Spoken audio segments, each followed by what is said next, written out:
Aleluya. Vamos, hermanos, entonces a entrar a meditar en la palabra. Abran sus Biblias en la epístola del apóstol Pablo a los Colosenses, en el capítulo 1. Colosenses, capítulo 1. Aleluya. Compartan la Biblia con alguien que esté cerca suyo si no tienen.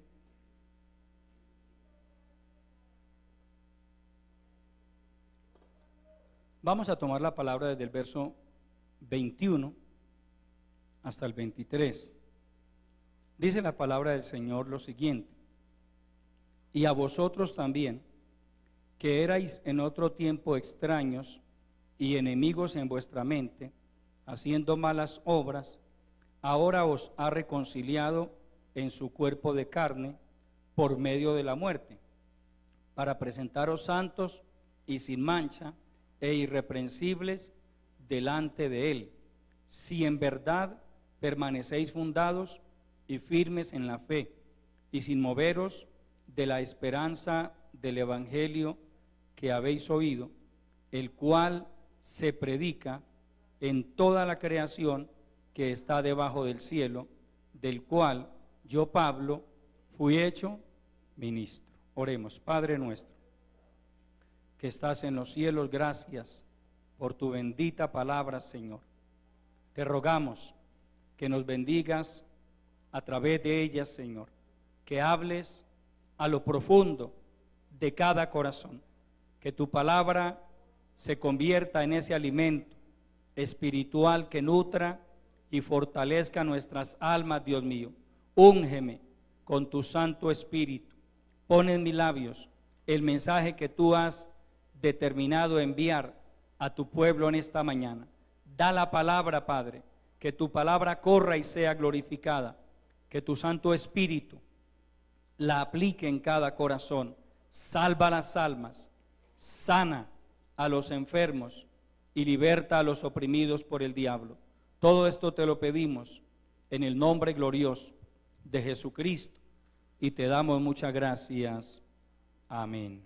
Tomen asiento, amados hermanos, gloria a Dios. Cristo vive para siempre. No debemos apartarnos de la esperanza del Evangelio. Es el tema que Dios me ha regalado para compartirles en esta hora. No debemos apartarnos de la esperanza del Evangelio. Cuando se tiene esperanza, el término esperanza, entre otras cosas, significa anhelar algo con una gran expectativa. Aleluya. Y la esperanza despierta anhelos en el corazón de una persona. Cualquiera de nosotros en algún momento de su vida ha dicho: yo tengo la esperanza de que pase esto, de que pase aquello. Cuando alguien tiene un familiar desaparecido, dice: yo tengo la esperanza de volverlo a ver, tengo la esperanza de que todavía conserve la vida. Y siempre se ha dicho que la esperanza es lo último que se pierde. Eso en el campo secular, pero en el campo espiritual nosotros nunca debemos perder la esperanza. Amén. No, porque nuestra esperanza finalmente se convertirá en ese puente que nos lleve a la presencia de Dios. Ahora, la Biblia enseña que mientras una persona viva practicando el pecado, cualquier tipo de pecado, está en enemistad con Dios. Esto es muy importante, amado hermano y amigo, tenerlo en cuenta. Cuando una persona está practicando algún tipo de pecado, está en enemistad con Dios. El pecado aleja al hombre de Dios. Pablo dice en su carta a los romanos que las inclinaciones de la carne son enemistad contra Dios. Por eso el verdadero cristiano no practica el pecado. Porque hay quienes dicen ser cristianos, pero viven practicando pecados. Pues independientemente de que esa persona profese ser cristiana, o musulmana, o católica, o budista, o lo que se quiera, pero si practica el pecado está en enemistad con Dios. Esto no es por decir, amado hermano y amigo. Usted puede decir, yo también soy cristiano. Esto no es por decir. Con Dios no es por lo que uno diga. Con Dios es por lo que hagamos y obedezcamos. De hecho, todo el mensaje del Evangelio se podría resumir en una sola palabra: obediencia.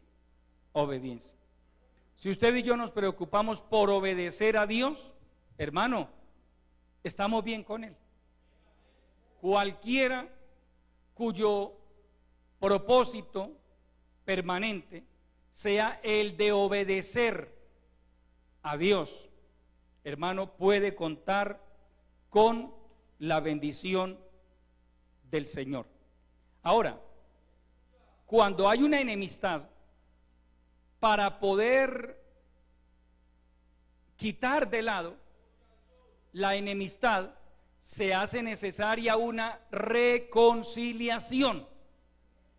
También quizá muchos de nosotros en algún momento llegamos a vivir esa experiencia de estar enemistados con alguien y un día reconciliarnos. ¿Cómo se puede el hombre reconciliar con Dios? La mayoría de la raza humana hoy está en enemistad con Dios por causa del pecado.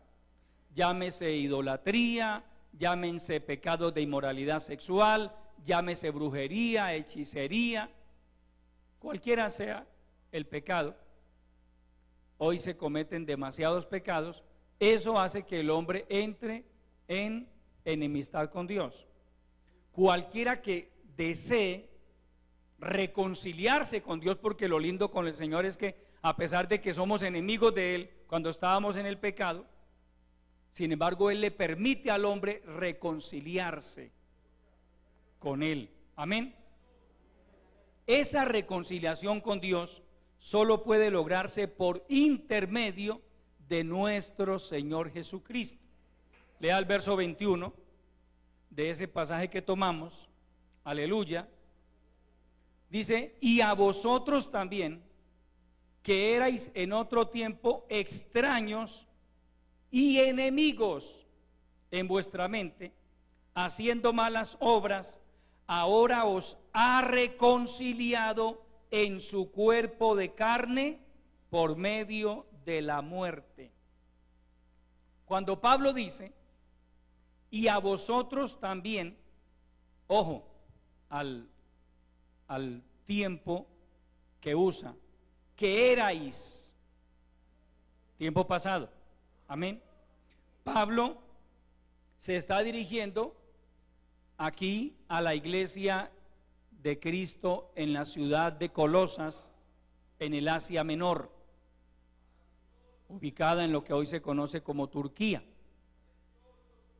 y por extensión se dirige al resto de la iglesia a través de todos los tiempos.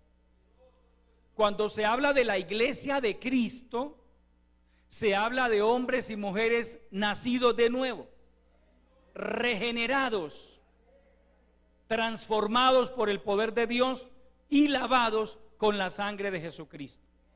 Hombres y mujeres que nos hemos reconciliado con Dios. Amén.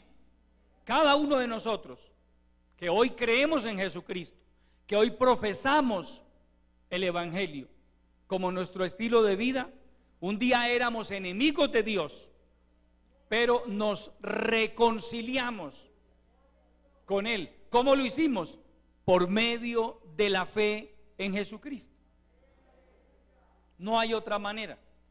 Entonces dice el apóstol: y a vosotros también, que erais, ya no somos los cristianos, ya no somos, en otro tiempo, extraños y enemigos en vuestra mente, haciendo malas obras, ahora os ha reconciliado en su cuerpo de carne por medio de la muerte. Aleluya. Obviamente esto aplica también para cualquier persona que, a pesar de que todavía no cree en Jesucristo, pero se arrepiente de sus pecados y le entrega su vida al Señor. Este mismo principio aplica también para ellos. Aleluya. Entonces, Pablo dice que la manera o el método que Cristo utilizó para poder reconciliarnos con el Padre fue su muerte en la cruz. Amado hermano, amigo, la doctrina de la salvación del alma está íntimamente relacionada con la muerte de Jesucristo en la cruz. Una de las condiciones para ser salvos es creer en Jesucristo, creer que Él murió en la cruz, que derramó su sangre por nosotros los pecadores y que resucitó al tercer día y subió al cielo y está sentado a la diestra del Padre. Amén. Eso es fundamental, creer. Porque la gente cree, sí, yo creo en el Señor. Y algunos dicen, no, ¿cómo no voy a creer yo en Chuchito? No, nosotros no creemos en Chuchito. Nosotros creemos en Jesucristo. Chuchito debe ser otro. Amén. Pero Jesucristo no es ningún Chuchito. Sí, que hermano, la gente, no, yo también creo en Chuchito, pues yo no sé quién sea Chuchito. La Biblia a mí no me habla de Chuchito. Entonces ellos dicen que creen en Chuchito y creen que todo está bien. Pero yo me acuerdo cuando éramos niños que la mamá nos decían, se le va a aparecer el chucho. ¿Recuerdan eso? Entonces miren la gente, entonces, ¿quién es el chucho? Según eso, ¿quién es el chucho? No, uno tiene que estar claro. ¿En quién creemos? En Jesucristo.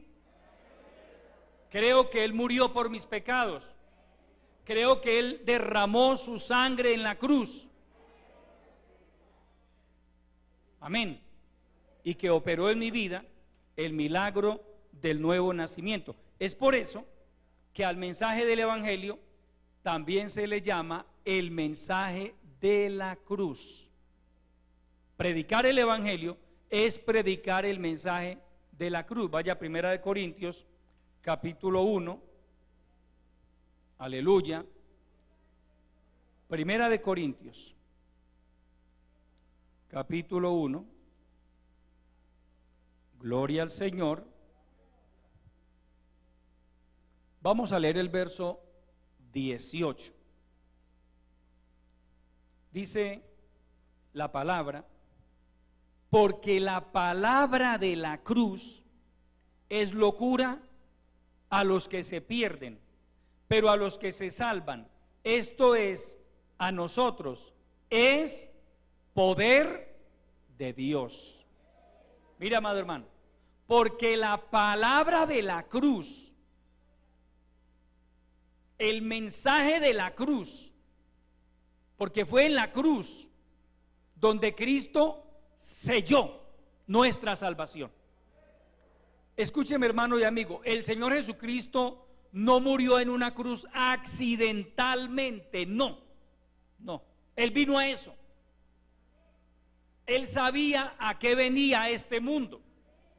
Cuando usted estudia los evangelios, se da cuenta que en varias ocasiones Él le dijo a sus discípulos: es necesario que el Hijo de Hombre sea entregado en manos de gentiles y que sea crucificado y que resucite al tercer día. La muerte de Cristo en la cruz no sorprendió al Padre. No vaya a pensar que el Padre envió a su Hijo y uy, lo mandé ahí y me lo mataron allá. No, hermano, a Dios nadie lo toma por sorpresa. Cristo vino a eso. Sin la muerte del Señor Jesucristo en la cruz, no habría salvación para la raza humana. Pero el Señor Jesucristo, desde la antigüedad, porque si usted no lo tiene claro todavía, permítame, yo se lo explico una vez más.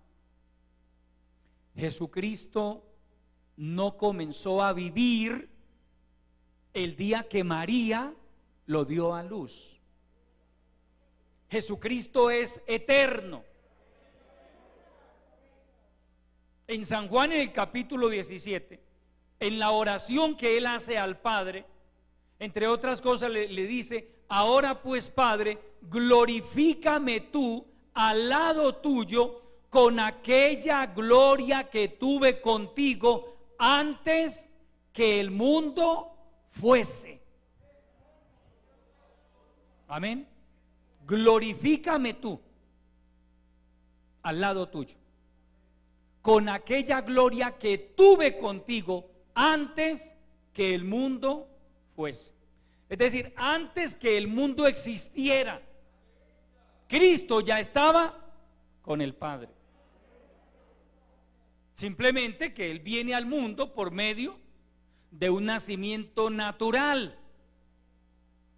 El método que Dios implementó para que los seres humanos nos multiplicáramos fue el nacimiento de una mujer. Nadie existe sobre esta tierra sin que haya pasado por ese proceso de estar 9 meses en el vientre de una mujer y que ésta le haya dado a luz. Así lo estableció el Dios omnipotente, al nombre de Cristo. Pedro también dice en su primera epístola que nosotros los creyentes fuimos rescatados de nuestra vana manera de vivir cuando estábamos en el pecado, la cual recibimos de nuestros padres, la cual aprendimos de nuestros padres. ¿Cómo fuimos rescatados? Dice, por medio de la sangre preciosa de Jesucristo, como de un cordero sin mancha y sin contaminación, ya destinado desde antes de la fundación del mundo, pero manifestado en los posteriores tiempos por amor de nosotros. Antes de que Dios creara al mundo, hay gente que dice, hermano, y si Dios sabía que Luzbel en el cielo se iba a revelar, entonces Dios, ¿por qué no hizo algo? Hermano, recordemos que nuestra mente es limitada. Dios tiene otra manera de proceder. Si Dios sabía que el hombre se le podía dañar, ¿para qué lo creó? Pues Dios sabía eso, pero también para eso diseñó el plan de salvación. Antes de que el mundo existiera, Dios diseñó el plan de salvación. Pero Pablo dice en su carta a los Efesios que Dios se había propuesto crear un pueblo para alabanza de su gloria.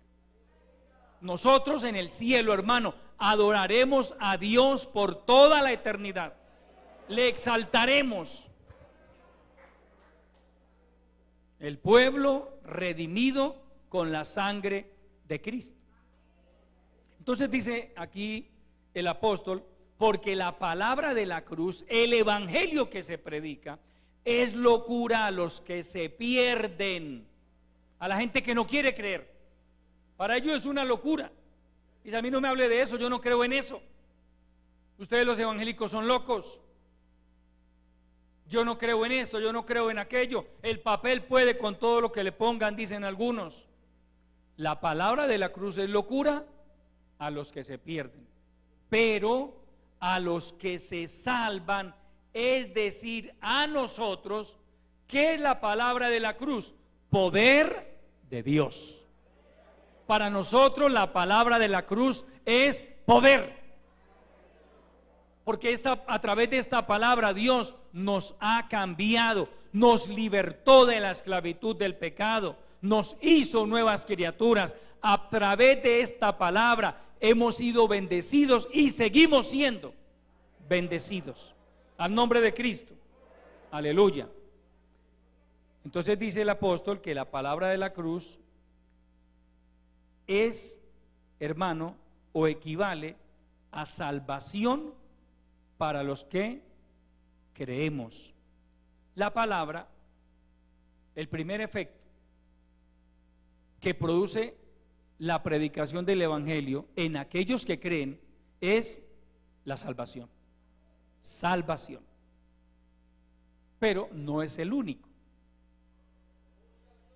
La salvación es el primero y es, por decirlo, el gran propósito de la predicación del evangelio, pero no es el único. La palabra también produce gozo, produce paz, produce esperanza y muchas otras cosas más. Produce gozo porque erradica la amargura del corazón.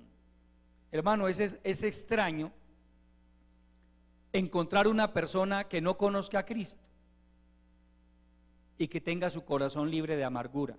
La mayoría de la gente tiene amarguras en el corazón, resentimientos, odios, celos, envidias. Y otros van más allá y traducen esos sentimientos en crímenes, en delitos. Cuando una persona, muchos, hermano, al crecer, comienzan a manifestar conductas criminales. Un psicópata, por ejemplo. Cuando hay gente que se dedica a eso, de la psiquiatría y otras ramas, a estudiar el comportamiento de un psicópata. Porque a este hombre le dio por matar en serie. Y mata a esta persona, y luego otra, y luego otra, y luego otra, y luego otra. Y se ponen a investigar todo eso. Y se dan cuenta, hermano, que cuando esa persona estaba en su niñez, vivió experiencias que le marcaron de una manera tal que lo condujeron a terminar convirtiéndose en un criminal en serie. Su vida fue marcada por experiencias. Por eso la gente que abusa sexualmente de niños le hace un daño terrible a esos niños, pero también se meten en un problema muy grande con el Dios Todopoderoso.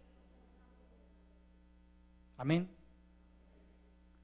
Hay pervertidos en este mundo, desafortunadamente, pero no debe haber pervertidos dentro de la iglesia de Cristo. Me explico, si usted es un hombre nacido de nuevo o una mujer nacida de nuevo, usted no tiene por qué estar practicando aberraciones. O tiene que examinarse a ver qué pasa con su vida, amado hermano. Pero no debe haber dentro de la iglesia de Cristo hombres con conductas pedófilas. Porque si usted ha nacido de nuevo, Cristo también lo ha libertado. Si en el mundo, antes de conocer a Cristo, usted tuvo esas inclinaciones perversas, hoy no debe tenerlas. O no ha nacido de nuevo. Porque es que se cuelan a veces, amados hermanos, en las congregaciones ese tipo de personajes. Hace más de 20 años, cuando mi esposa y yo éramos líderes en la congregación de donde salimos a servir al Señor, había un ancianito, hermano, la cosa más especial, el viejito, así como son todos, con el respeto de los mayores de edad, pero los viejitos expresan ya como un ay, tan lindo el viejito, ay, tan lindo el viejito. Todos los viejitos son lindos. Y el viejito ahí, cuando un día le pregunto al pastor por el viejito y me dijo, está en la cárcel. Y yo, ¿cómo así que en la cárcel? Sí. Lo capturaron por abuso sexual de menores. Pasaba de los 60 o 65 años, el ancianito. Iba a una iglesia cristiana, pero llevaba una doble vida. Para nosotros era el hermano fulano de tal. Para la fiscalía era un corruptor de menores. Era un pederasta. Un pedófilo es aquel que siente una atracción sexual por los niños. El pederasta es el que ya consuma esa atracción, porque hay personas que pueden tener la atracción pero no lo hacen, o bien sea por temor o a la ley o a las represalias, o porque sea consciente de que no está bien hacerle un daño a un niño. Pero hay quienes pasan de la atracción, porque una cosa, hermano, es ser tentado por algo. Santiago habla de eso. Cuando alguno es tentado, no diga que es tentado de parte de Dios.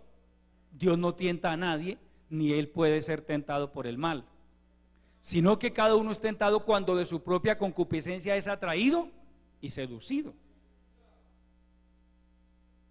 Ahí está la tentación. Eva no pecó mientras no llevó el fruto a sus manos y luego a su boca. Ella pudo haber dicho no, porque aunque el árbol le pareció, el fruto de ese árbol le pareció agradable, pero ella pudo haber dicho no. ¿Por qué? Porque Dios lo prohibió. Si Eva hubiera dicho no, no peca. Fue tentada, pero no pecó. Lo que Pablo dice, cuando la tentación da un paso más, la concupiscencia da un paso más, entonces da a luz el pecado. Y el pecado, siendo consumado, da a luz la muerte, produce muerte espiritual. Entonces, repito, dentro de la iglesia cristiana no debe haber hombres ni mujeres, porque es que, hermano, este problema de las aberraciones sexuales no es exclusivo del género masculino. Culturalmente se creía que era así, que las aberraciones sexuales eran exclusivas del género masculino. No, hermano, hace pocos días leía una noticia de una señora que fue condenada por abuso sexual contra un niño de 5 o de 8 años, hermano. Una mujer ya pasada en años. Y, hermano, abusó sexualmente de un niño. Son aberraciones. Hay cosas, amado hermano, que si usted, que ya se convirtió a Cristo, gloria a Dios, y cuando no conocía a Cristo, usted practicó aberraciones. Si usted llega a los pies de Cristo y no corta con eso, el enemigo va a seguir atacándole por ahí. Y si usted no se humilla delante del Señor, si usted no lleva esas aberraciones a la presencia de Dios, usted volverá a sus andanzas. Amén. Entonces, tristemente, se sabe de casos de personas que caen en aberraciones. Hemos sabido, por ejemplo, de esposos cristianos que pretenden convertir a su esposa en una ramera en su cama, que porque es la esposa. ¿Dónde dice la Biblia eso? Y digo pretenden convertirla en una ramera porque pretenden darle rienda suelta a todas esas aberraciones que ellos practicaron en el mundo Y ahora quieren traerlas al lecho matrimonial. Y se enojan con la esposa que es cristiana también. Y que ella siente que no está bien. Porque es que usted y yo tenemos una conciencia. Aquí no hay que usar plastilina, amado hermano. Y venir a decir, mire, coger con plastilina y mostrarle, mire hermano, así no, y esto no, y esto no. No, usted tiene una conciencia. Esa conciencia le dice a usted cuando está cruzando un límite. Entonces, en algunos casos, la esposa, que es una mujer de Dios, sensible, siente que no, que eso no está bien, y le dice no. Y el Señor, que se supone que es cristiano, se le enoja y le dice, es que usted lo tiene que hacer porque es mi esposa. Y yo le pregunto, ¿y dónde encontró usted eso en la Biblia? Para que nos lo muestre al resto. ¿Ah? ¿Qué es lo que dice la palabra? Honroso sea en todos el matrimonio y el lecho sin mancilla. Mancillar es ensuciar, es manchar. Vaya la palabra primera de Pedro, capítulo 4, y miremos algo allí que lo hemos visto en otras ocasiones, pero ya el Señor me inquietó hablar de esto. Completemos la idea con la ayuda del Señor. Primera de Pedro, capítulo 4. Aleluya.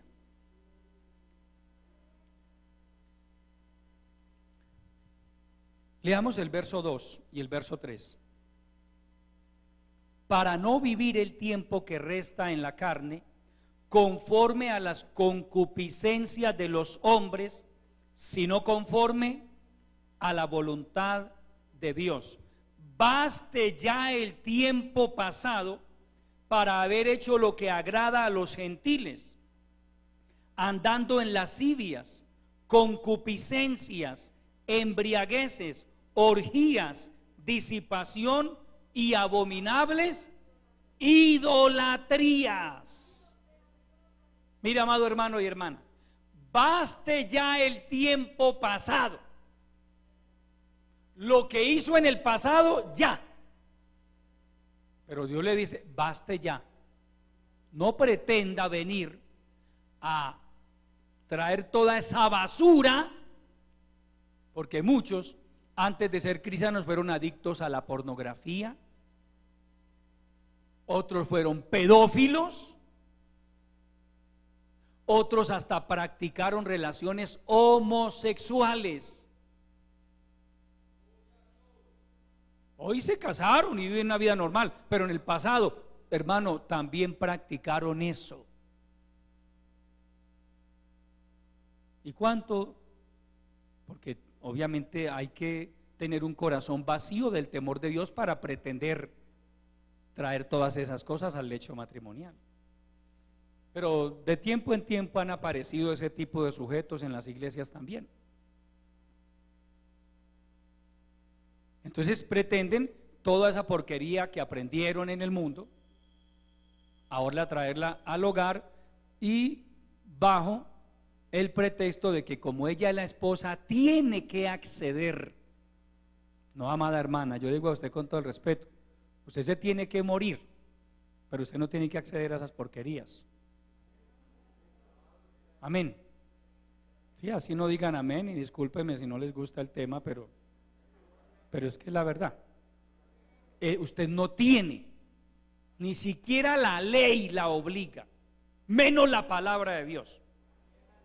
Usted no tiene por qué rebajarse al nivel de una ramera, al nivel de una sinvergüenza, para satisfacer las concupiscencias de un depravado que todavía no se ha arrepentido. Yo le hablo por lo que me enseña la palabra. Baste ya el tiempo pasado, dice, para no vivir el tiempo que resta conforme a las concupiscencias de los hombres, sino conforme a la voluntad de Dios. Baste ya el tiempo pasado para haber hecho lo que agrada a los gentiles. Eso es lo que le gusta a la gente del mundo: la perversión, las orgías, las prácticas perversas. Dice: si no baste ya el tiempo pasado para haber hecho lo que agrada a los gentiles, andando en lascivias, concupiscencias, embriagueces, orgías, disipación y abominables idolatrías. Es que si fuéramos a hablar de aberraciones, amado hermano, hay unas que uno se queda aterrado, pero las hay. Entonces, si usted viene a los pies de Cristo y usted no pone su vida en orden, hermano, usted sigue siendo un corrompido dentro de la iglesia y Dios lo corta por eso. Pablo dice en su carta, su primera carta a los Tesalonicenses: porque la voluntad de Dios es vuestra santificación, que cada uno de vosotros sepa tener a su esposa en santidad y honor, no en pasión de concupiscencias. Y esa frase, pasión de concupiscencias, abarca todo lo que tiene que ver con aberraciones. Una aberración es una desviación. Amén. Usted puede disfrutar de una sexualidad sana con su pareja sin necesidad de recurrir a desviaciones. Es que se ven unos casos, hermano. Alguna vez escuché de alguien supuestamente cristiano, supuestamente, y una pareja en confianza le contó que tenían problemas. ¿Sabe qué le recomendó este querido y bello hermanito, que hoy ya no es hermanito? Que para que superaran todos esos problemas vieran pornografía en pareja, que de pronto les faltaba era como activar un poco la imaginación. Hermano, por Dios, ¿sí ve por qué en ocasiones insisto en que uno no a cualquiera le puede pedir un consejo? Si usted le pide un consejo a un corrompido, usted no sabía que era corrompido y le sale con ese consejo, uy, hermano, ay, hermano, y como el hermano nos aconsejó, dice más de un ingenuo por ahí, más de un borrego. Hermano, un consejo de eso hay que echarlo a la basura ahí mismo. Y de entrada decirle a esa persona: me da el favor y me respeta, hermano. ¿Cómo así? Usted no sabe que yo soy cristiano, usted no sabe que nosotros tememos a Dios. ¿Cómo me viene usted a recomendar a mí que para que los problemas entre mi esposa y yo se arreglen, que veamos pornografía? ¿Me lo puede mostrar en la Biblia, por favor? ¿Me lo muestra en la Biblia? Mire, hermano, cuando alguien le salga a usted con ese tipo de consejos corrompidos, porque pasa, ha pasado, de gente que dice, es más, algunos aparentan ser espirituales y salen dándole consejos corrompidos a otros. Yo le doy un consejo a usted: pídale a ese corrompido que por favor le certifique ese consejo que le acaba de dar con la Biblia. Dígale, usted con eso le cierra la boca y lo deja en vergüenza. Hermano, ¿me lo muestra por la Biblia, por favor? ¿Me lo muestra aquí? Si le queda, como decimos coloquialmente, algo de sangre en los ojos, tiene que sonrojarse al menos, hermano. Entonces, mire lo importante de uno saber a quién le pide un consejo. De tiempo en tiempo han aparecido corrompidos en las iglesias que van por ahí aconsejando de esa manera. Porque de la abundancia del corazón habla la boca. Si alguien a usted le dice: no, hermano, hagan esto, hagan aquello, ¿por qué cree que se lo dice? Es porque eso es lo que él vive haciendo. ¿Sí ve? Entonces, amado hermano, la Biblia es clara al decirnos: no viva el tiempo que a usted le resta conforme a las concupiscencias de los hombres, sino conforme a la voluntad de Dios. Usted en el mundo aprendió muchas cosas, vio muchas cosas, pues la Biblia le dice: baste ya el tiempo pasado para haber hecho lo que agrada a los gentiles, andando en concupiscencias, en lascivias, en orgías. Hermano, es que este mundo está podrido. Moralmente hablando, este mundo está podrido. Ahora, permítame retomar un poco lo que le dije al principio. Yo no sé si alguno de ustedes en su niñez haya sido marcado por alguna experiencia que haya tenido que ver con pedofilia, con homosexualismo, con lesbianismo en el caso de las damas.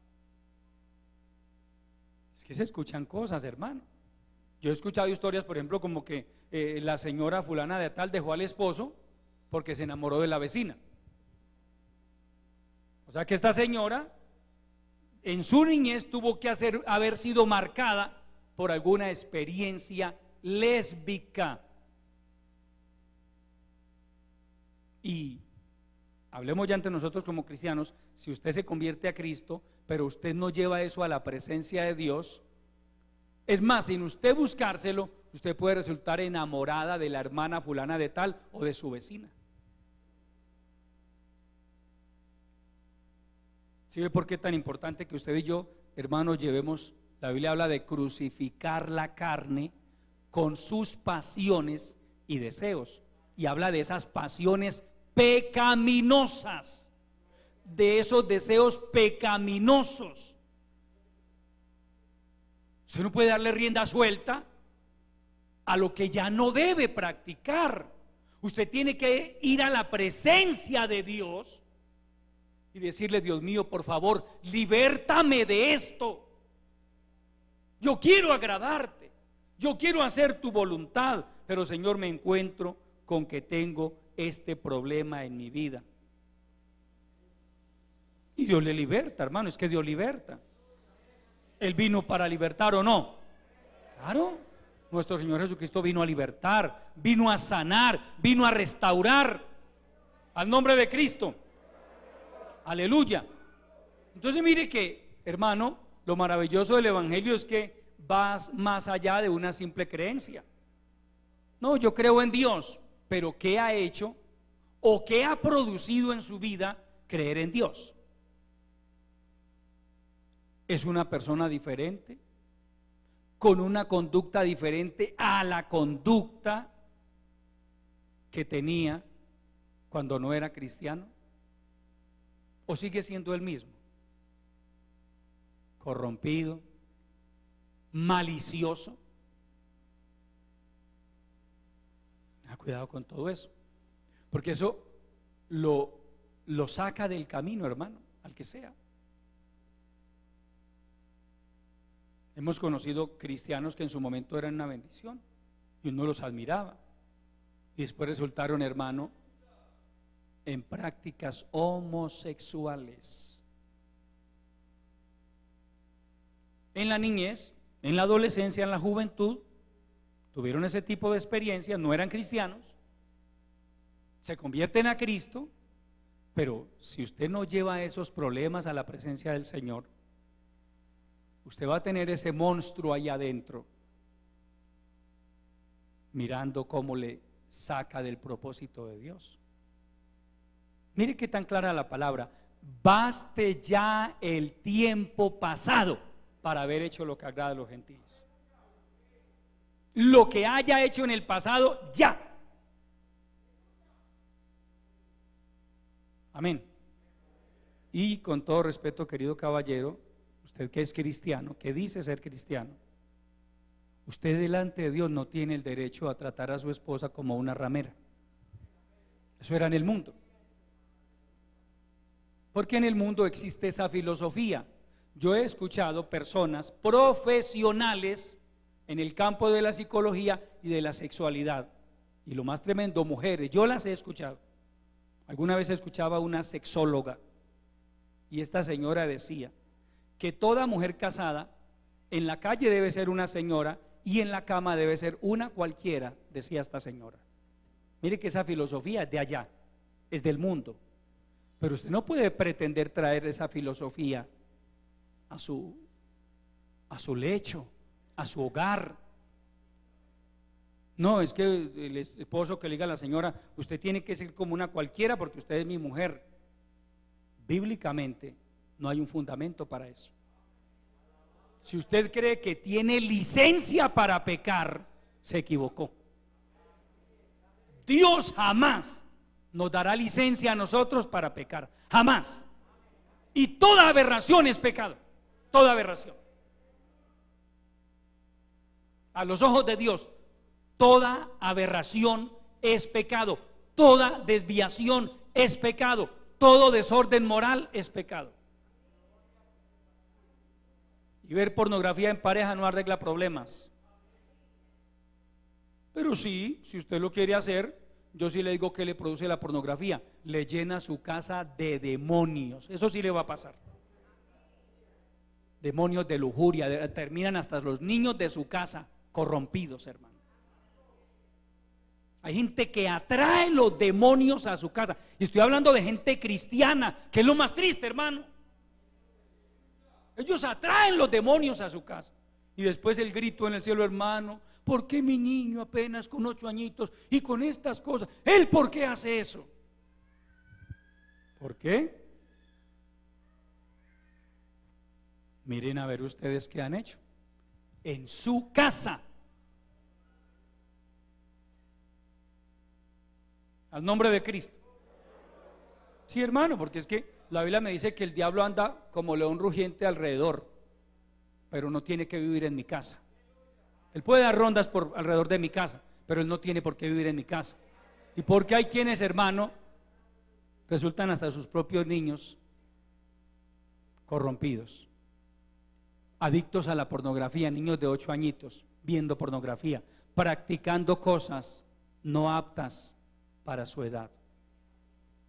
¿No será que se metieron demonios allá, en ese hogar?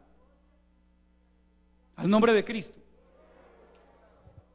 Esto, hermano, pues, créame, hermano, Dios me lo ha traído al corazón en esta hora. No hace parte de la enseñanza que tengo acá, pero si Dios me da esa palabra, yo la comparto. Amén. Al nombre de Cristo. Entonces nos dice la palabra que a vosotros también, que erais en otro tiempo extraños y enemigos en vuestra mente, haciendo malas obras. Eso es lo que hacíamos usted y yo antes de conocer a Cristo, malas obras. Ahora el Señor nos ha reconciliado en su cuerpo de carne por medio de la muerte. Y mire lo que, lea el verso 22, por favor. Estamos en Colosenses capítulo 1. Verso 22. Él nos ha reconciliado en su cuerpo de carne por medio de la muerte, para presentaros santos y sin mancha e irreprensibles delante de Él. ¿Sigue el propósito? Para presentaros santos y sin mancha e irreprensibles delante de Él. No crea que Cristo va a llevar al cielo un poco de corrompidos. La corrupción moral es todo lo contrario a la santidad, amado hermano. Entonces, si usted realmente está por agradar a Dios y tiene por ahí ciertos problemillas, usted tiene que cortar con eso, hermano. Usted tiene que ser honesto con Dios, porque a Dios no le podemos engañar. Corte con lo que tenga que cortar, que todavía está a tiempo.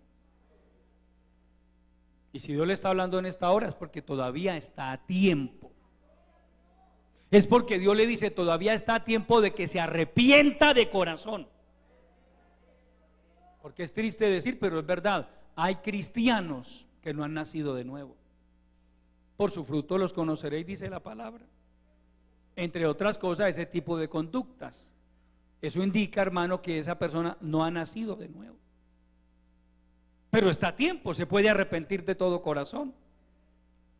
Porque si alguien, hermano, que supuestamente ha nacido de nuevo, o al menos es cristiano, pero quiere vivir como vivía en el tiempo pasado, yo le pregunto, ¿eso tiene coherencia con la palabra? No la tiene. La Biblia ya me dice, baste ya el tiempo pasado para haber hecho lo que agrada a los gentiles. No más. Usted no lo haga más. Nosotros como hijos de Dios, no más. así se haya aprendido todas las perversiones habidas y por haber, ahora usted tiene que comportarse como un hombre y una mujer que han nacido de nuevo, al nombre de Cristo. Aleluya. Entonces, les decía que el evangelio produce salvación, produce cambios, produce gozo. ¿Por qué decimos que el evangelio produce gozo? Porque erradica la amargura del corazón. Un verdadero cristiano no es una persona amargada, no. El Señor desarraiga o saca de nuestros corazones la amargura para traer una experiencia de gozo y felicidad, de la cual hoy disfrutamos todos los que profesamos la fe cristiana. Antes éramos amargados, resentidos, odiosos, hasta mirábamos feo, hermano. Yo no sé si usted lo recuerda, pero muchos de nosotros mirábamos, era hermano así feo. Algunos decían, yo le tengo miedo es porque es que mira muy feo, hermano. A mí no me gusta mirar a esa persona. Pero dígame usted, ya yo por ahí mirando bien feo, ¿cómo quedamos? Pero, hermano, Dios le bendiga. Amén. ¿Ah? No, hermano. Y ahora deben notarse que usted y yo somos personas en las cuales Dios viene desarrollando un proceso de cambio, de transformación. Aquí no se le está pidiendo a nadie ya tiene que ser perfecto, no, pero que por lo menos usted y yo estemos en el proceso. Al nombre de Cristo. Vaya al libro de los Hechos, capítulo 13 de los Hechos. Aleluya.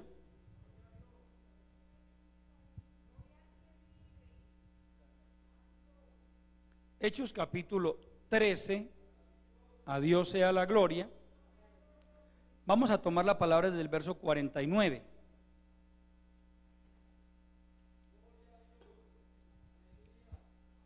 Y la palabra del Señor se difundía por toda aquella provincia.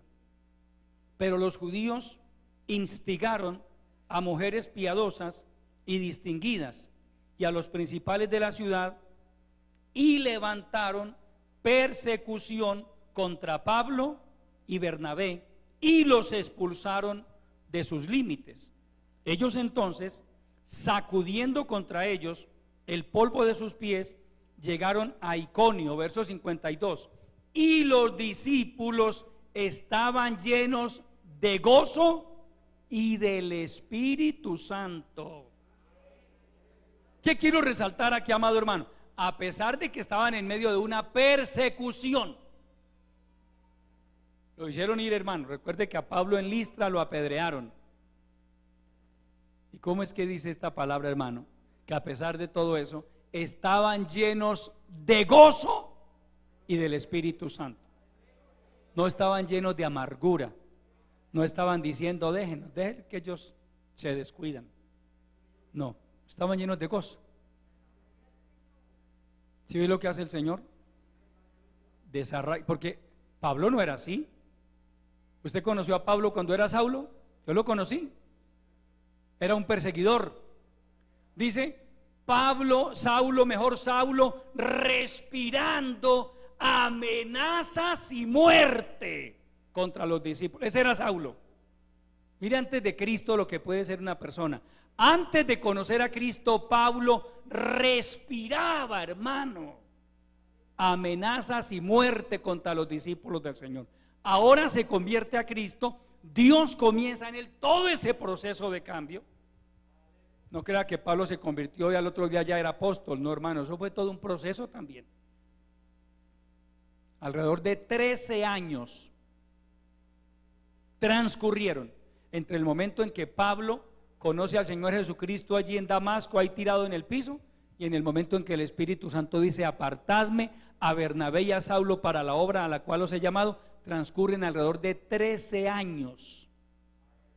¿De qué me habla eso? De un proceso. Amén.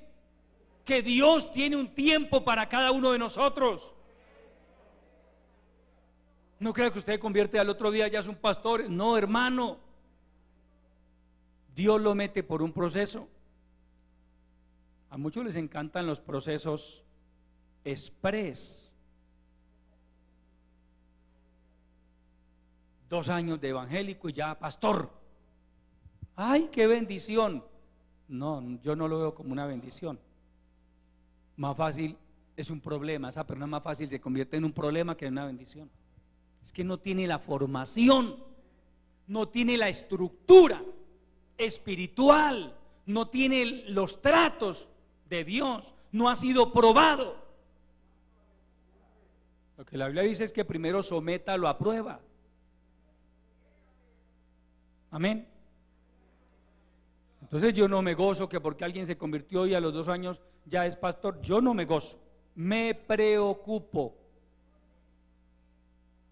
porque yo no encuentro esos procesos así tan rápidos en la Biblia, tan express. Amén.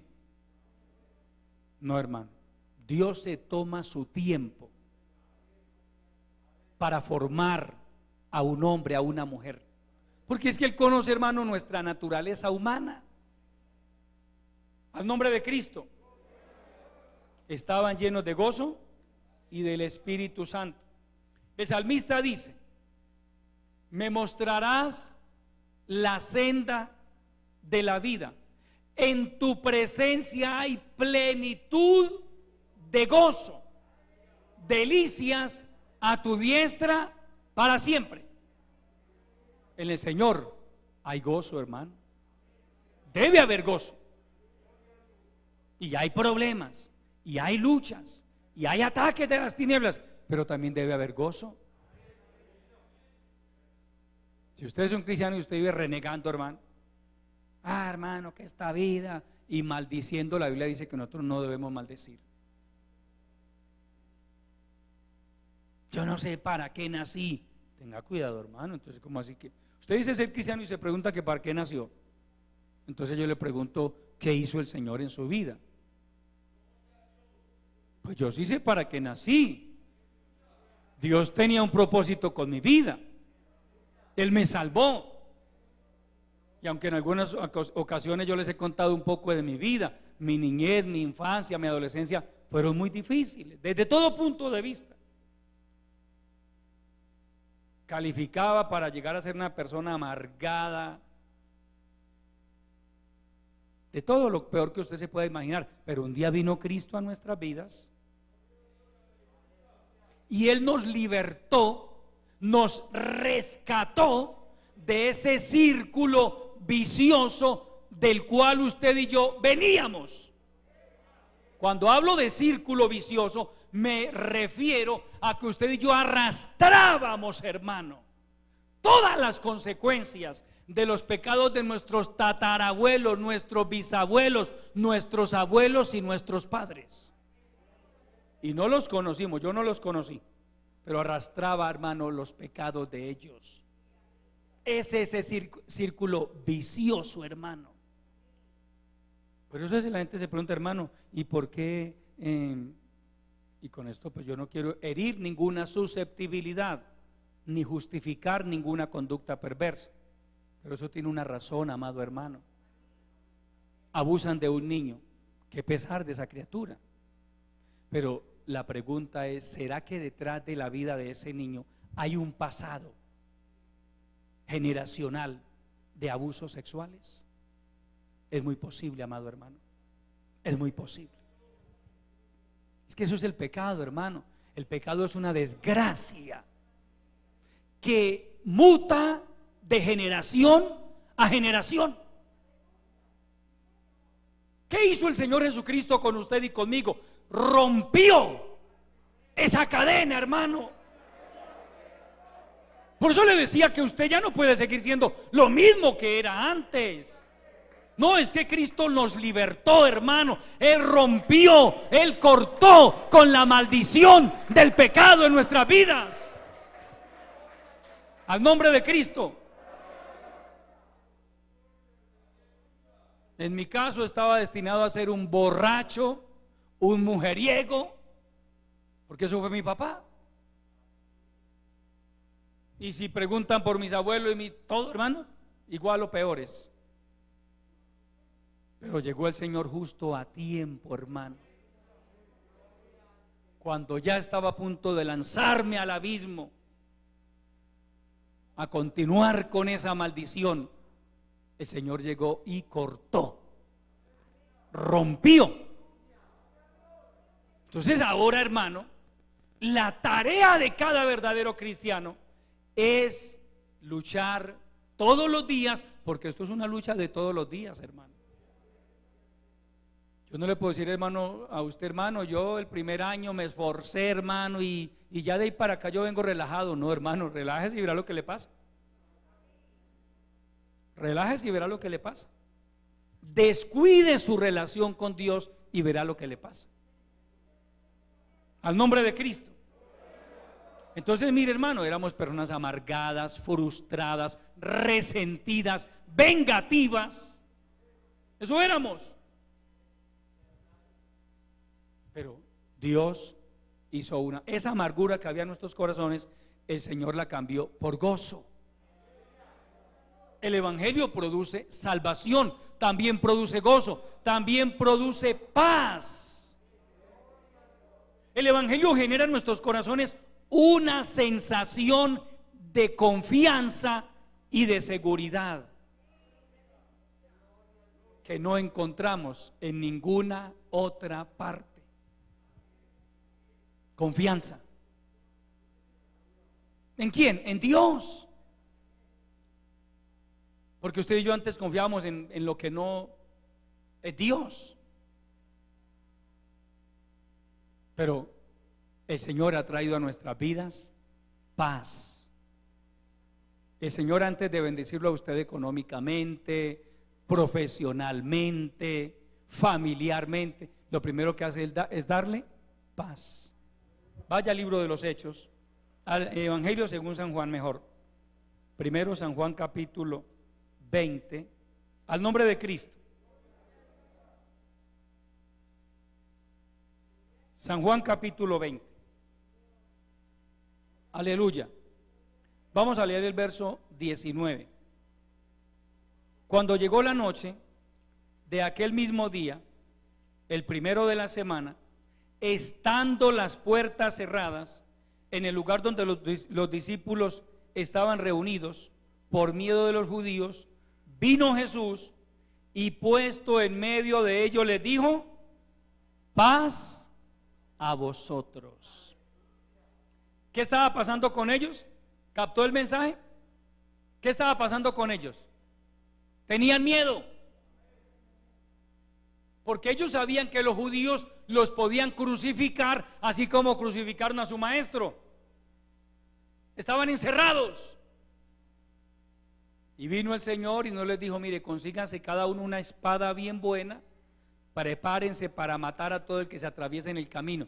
No, les dijo: paz a vosotros, paz. Por eso los verdaderos cristianos ya no arreglamos los problemas a machetazos. Yo no sé cuántos de ustedes, yo no lo hice porque yo era muy miedoso para eso, pero yo sabía que mucha gente, hermano, eso sacaba el machete: véngase, pues venga. Yo sí era muy miedoso para eso. La única peinilla que yo sabía era la de peinarse. Pero, hermano, uno conoció gente que eso sacaba esa peinilla, hermano, y la rastrillaba contra el piso, y en serio se daban, hermano, y se mataban también. Amén. Y otros el revólver y tantas cosas.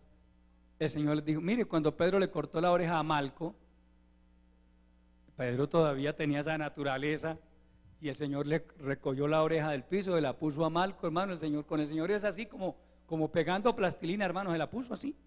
Así es el Señor.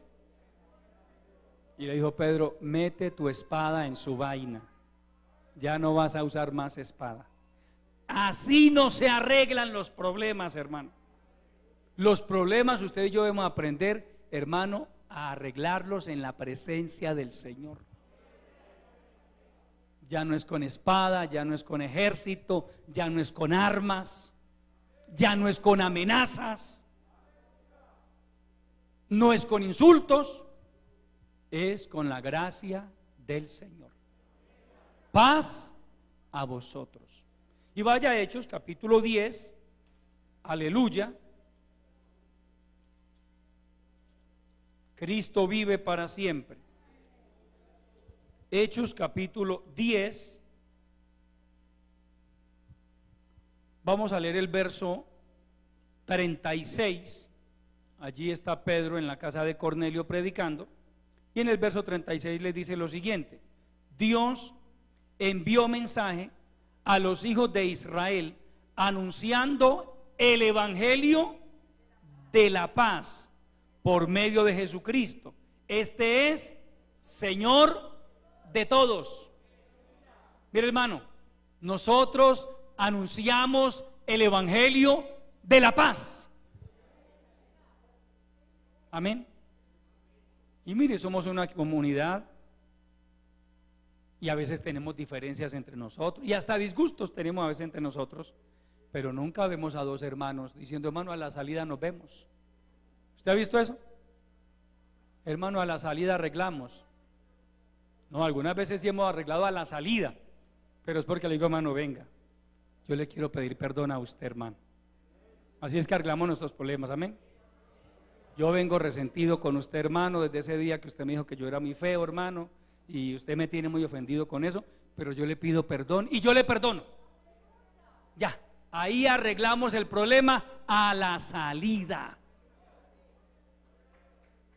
¿Recuerda, hermano, cómo arreglábamos nosotros los problemas a la salida de la escuela? Algunos lo recuerdan. Yo traté de arreglar problemas y nunca los pude arreglar, hermano. Me pegaban unas revolcadas, hermano. A la salida arreglamos. Y nos arreglaban, a mí me arreglaban. Sí, así es, hermano. Ya en el Señor, hermano, usted y yo arreglamos los problemas de otra manera. Hermano, perdónenle al hermano. Hermano, ¿qué hago? ¿Qué es que mi hermano? No le haga caso, déjelo. Téngale paciencia. Nunca se le dice: hermano, vaya a darle un puño para que lo respete. No. ¿Por qué? Porque anunciamos el evangelio de la paz. Un evangelio que propende por la hermandad, por la unidad, por el respeto, por la comunión los unos con los otros, por el apoyo mutuo. Al contrario, si vemos un hermano pasando por un momento difícil, hermano, vamos a orar por tal hermano. Vamos a tratar de ayudarle al hermano. ¿Sí ve lo lindo del evangelio? Por eso es que no debemos apartarnos de la esperanza del evangelio. Porque es que, hermano, en el Señor hay esperanza. En Dios hay esperanza. Usted y yo, mientras permanezcamos en Cristo, hermano, tenemos la esperanza de que Él nos va a ayudar, de que Él se va a glorificar en medio del problema, en medio de la dificultad, con nuestros hijos, lo que sea. Hermano, hay esperanza. Pero si usted le da la espalda al Señor, ¿de qué esperanza se va a aferrar? Los que tenemos, hermano, al Señor, tenemos esperanza. Y también tenemos problemas, y tenemos dificultades, y tenemos deudas, pero tenemos esperanza. Dios me va a ayudar. Dios me va a ayudar. Dios va a tomar el control de esta situación. Dios va a hacer algo. La esperanza, que con la ayuda del Señor, el próximo domingo seguiremos desarrollando este tema acerca de las cosas que produce el evangelio. Pablo nos ha dicho acá, en este pasaje que hemos tomado: y a vosotros también, que erais en otro tiempo extraños y enemigos en vuestra mente, haciendo malas obras, ahora os ha reconciliado en su cuerpo de carne por medio de la muerte, para presentaros santos y sin mancha e irreprensibles delante de Él. Verso 23: si en verdad permanecéis fundados y firmes en la fe y sin moveros de la esperanza del evangelio que habéis oído. Si en verdad permanecéis fundados y firmes en la fe y sin moveros. No nos podemos mover, amado hermano.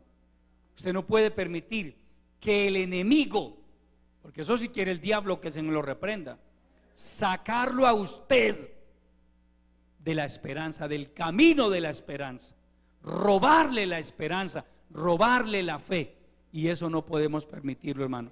Para eso tenemos recursos como la oración, como el ayuno, como la búsqueda de la presencia del Señor. Póngase de pie, hermano, y vamos a dar gracias al Señor por su bendita palabra. Padre nuestro, que estás en los cielos, yo te alabo, mi Señor.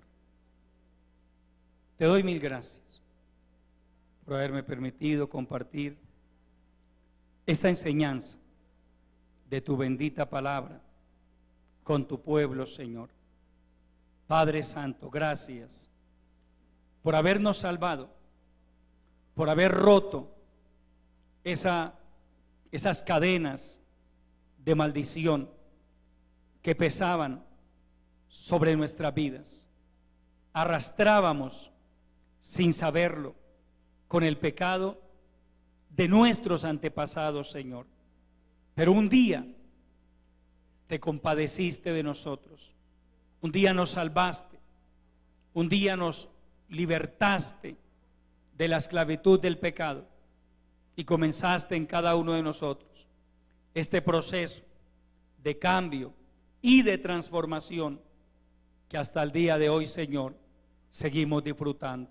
Ayúdanos a mantenernos firmes, a seguir conservando la fe y la esperanza de que un día, no muy lejano, estaremos en tu bendita presencia.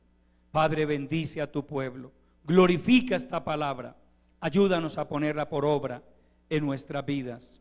En el nombre poderoso de Jesucristo te lo pedimos y te damos gracias. Amén. Aleluya. Mientras usted habla con el Señor, yo voy a hacer una invitación